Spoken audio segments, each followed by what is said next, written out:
Final de 2014, quando aquela senhora foi reeleita, eu cheguei em casa e falei: o Brasil está perdido. Eu tenho que tentar fazer alguma coisa. Mas quem sou eu? Um deputado do baixo clero. Não era nenhuma referência no partido. E algo aconteceu que falou: eu disputarei a eleição para presidente da República. E tinha um caminho pavimentado para ser o deputado mais votado, como havia sido em 2014, e podia ser senador, inclusive.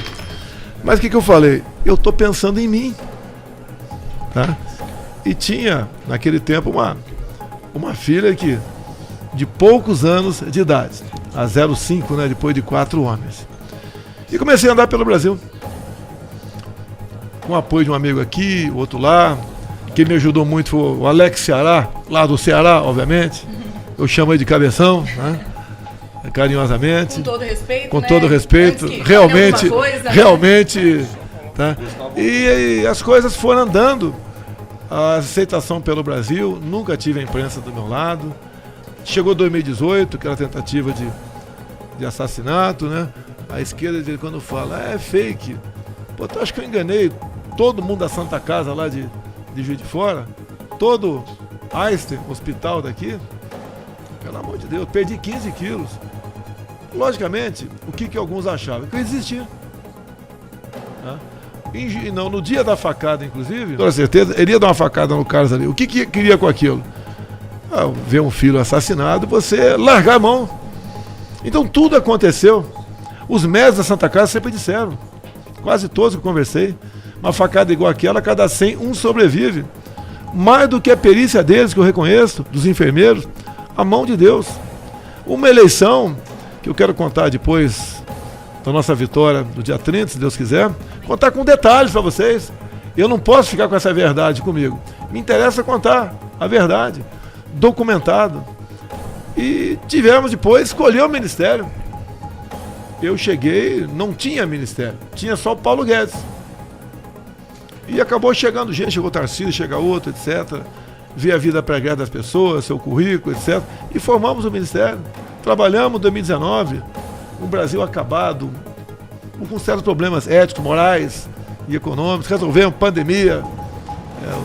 O Saulinho falou, alguns não dão valor, né? 68 milhões de pessoas recebiam auxílio emergencial. Por mês o gasto era de 50 bilhões de reais. Arranjamos recursos para isso, sem desequilibrar nossa economia, com muita responsabilidade, com a nossa equipe de ministros, em especial, obviamente, o Paulo Guedes. Daí 2021, continua a pandemia, deixo claro, 21 foi criado no Brasil 3 milhões de empregos com pandemia. 15 e 16 sem pandemia, perdeu-se 3 milhões de empregos no Brasil. 22 a guerra, fomos lá fora negociar com o presidente Putin a questão de fertilizantes. Críticas, a imprensa toda metralhando a gente. E eu falei para os ministros que me acompanharam, foram muitos poucos para lá, né? Foi bastante reduzida a equipe. Eu tenho que decidir. Se eu ficar quieto aqui, isso vai ter guerra, não vai? E se eclodir a guerra, como é que eu vou negociar? Vai faltar fertilizante. O preço dos alimentos vai lá para cima. A minha missão é decidir. Foi um sucesso. De quebra, já chegaram 2 navios de diesel aqui, mais chegarão, porque temos problema nisso. Fizemos muita coisa, até o Pix, alguns não dão valor para o Pix, até o Pix. Eu peguei os dados agora há pouco com o Banco Central, né? Liguei lá com o presidente, se eu não me engano, o dia que mais teve movimentação no Pix ultrapassou 90 milhões de ações no mesmo dia. Ou seja, facilitou a vida do pessoal. 6 milhões de pessoas abriram contas do banco para poder operar o Pix, que estavam na informalidade. Você não precisa mais no caixa eletrônico, né? Você faz a movimentação e automática na conta da outra pessoa, sem taxa nenhuma. Muita coisa para falar, junto com o Tarcísio. Passamos de 20 para 40 pontos, você perdeu a tua carteira. Alguns reclamaram.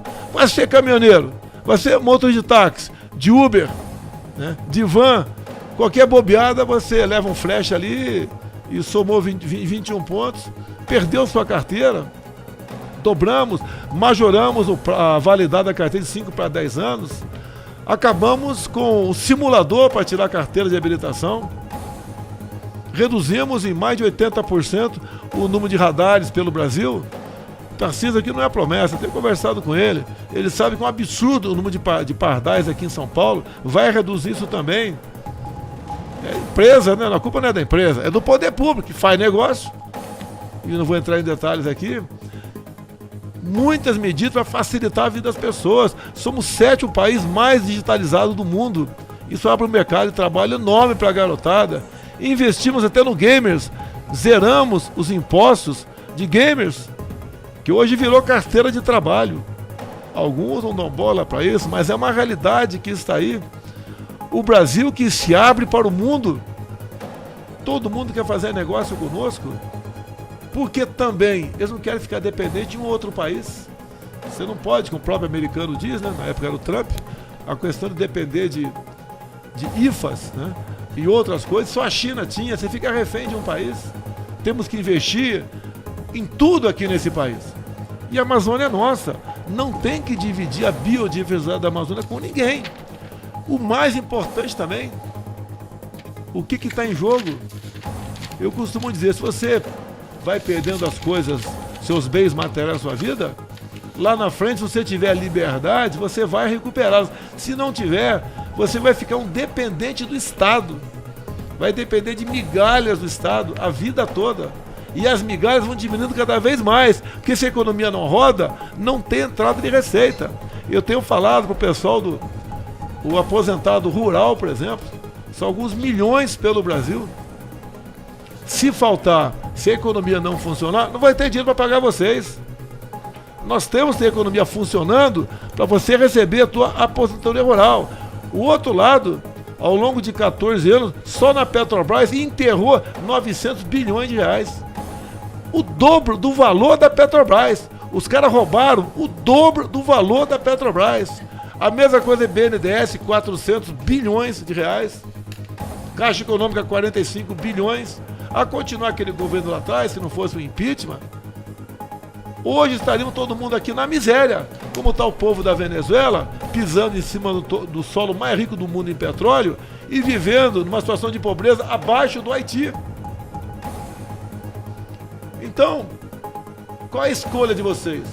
Além de um modelo econômico, um modelo de liberdade ou não. O pessoal critica com razão aí a censura à Jovem Pan. Eu também critico. Mas quem propôs a ação, quem foi o iniciador da ação, foi o Partido dos Trabalhadores. Foi o PT, cujo candidato fala o tempo todo que vai censurar a mídia, vai controlar as mídias sociais. Nós temos que lutar contra isso. Alguns falam que eu devia dar um soco na mesa e levantar a espada e falar Shazam e resolver. Olha, tem uma passagem bíblica que diz: por falta de conhecimento meu povo pereceu. Se quiser resolver na pancada as coisas de uma hora para outra, pode, ou com toda certeza, vai ficar pior. Hoje todo mundo sabe o que é a Câmara, o que é o Senado, quais são meus ministros, o que é Supremo Tribunal Federal, qual o papel do TCU, do STJ. O pessoal sabe, não sabia. Não sabiam quase nada. Hoje discute política com P maiúsculo. Cada vez menos pessoas são enganadas por propostas como picanha. Eu vou aumentar isso, fazer aquilo. O que o PT faz o tempo todo? O Bolsonaro vai reduzir o salário mínimo. Nem existe base legal para isso, não é decreto.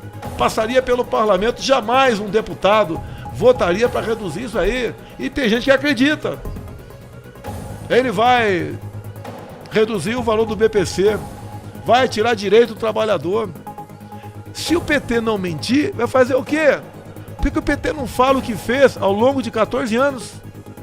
Eu posso falar 2 horas ou mais aqui o que eu fiz ao longo de 3 anos e 10 meses, mesmo com a pandemia, com a guerra e com a crise hídrica aqui dentro. Mas o que interessa aqui nesse momento? Falta aí meia dúzia de dias para as eleições. Ou você acredita ou não acredita. O que a esquerda faz muito bem é aquela história: todos os políticos são iguais, todos, consequência, muita gente, é tudo igual, ou vota em qualquer um, anula o voto, ou não vou votar. Não somos iguais, há uma diferença entre nós.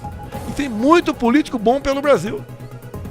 Nas minhas andanças temos descoberto aí prefeitos, né, que realmente são idolatrados na cidade. O que eles fazem? O óbvio, não rouba. Chegou dinheiro, presta conta do recurso. Aplica onde deve ser usado aquele dinheiro. É o que nós fizemos no Brasil. Eu sou o primeiro presidente com teto de gastos. E temos feito o possível com isso. O Tarcísio teve o quê? 6 bilhões no último ano? 6, vou arredondar para mais até, para mais. 7 bilhões em infraestrutura, rodovias, portos, aeroportos, o que mais? Fazer ponte por aí. Olha o tamanho do Brasil. 8 milhões e meio de quilômetro quadrado. Pegue obras de governos anteriores. Não tem. Não tem. Alguém lembra de uma grande obra de governos anteriores? Não tem. Nada. Nem recuperação de estradas. Agora, que tem bastante de governos anteriores, é inquéritos, é processo, desvio de recursos. Temos uma chance ímpar de continuarmos rumo à prosperidade. Eu sou o melhor cara do mundo? Não sou. O Tarcísio não gosta que eu fale isso. O Tarcísio tem uma inteligência aí que eu queria ter metade da inteligência dele.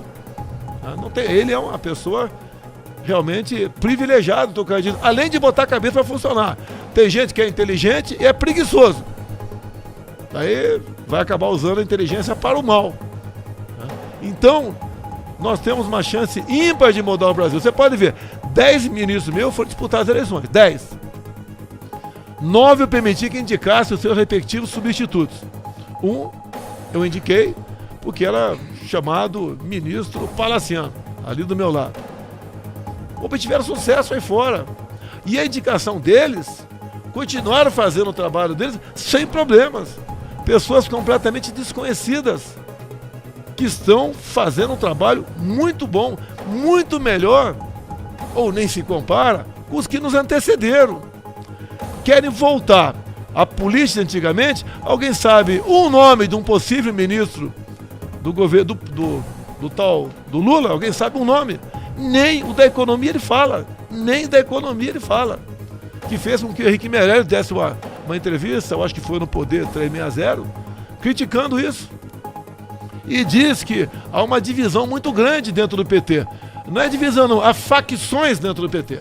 Inclusive criminosas.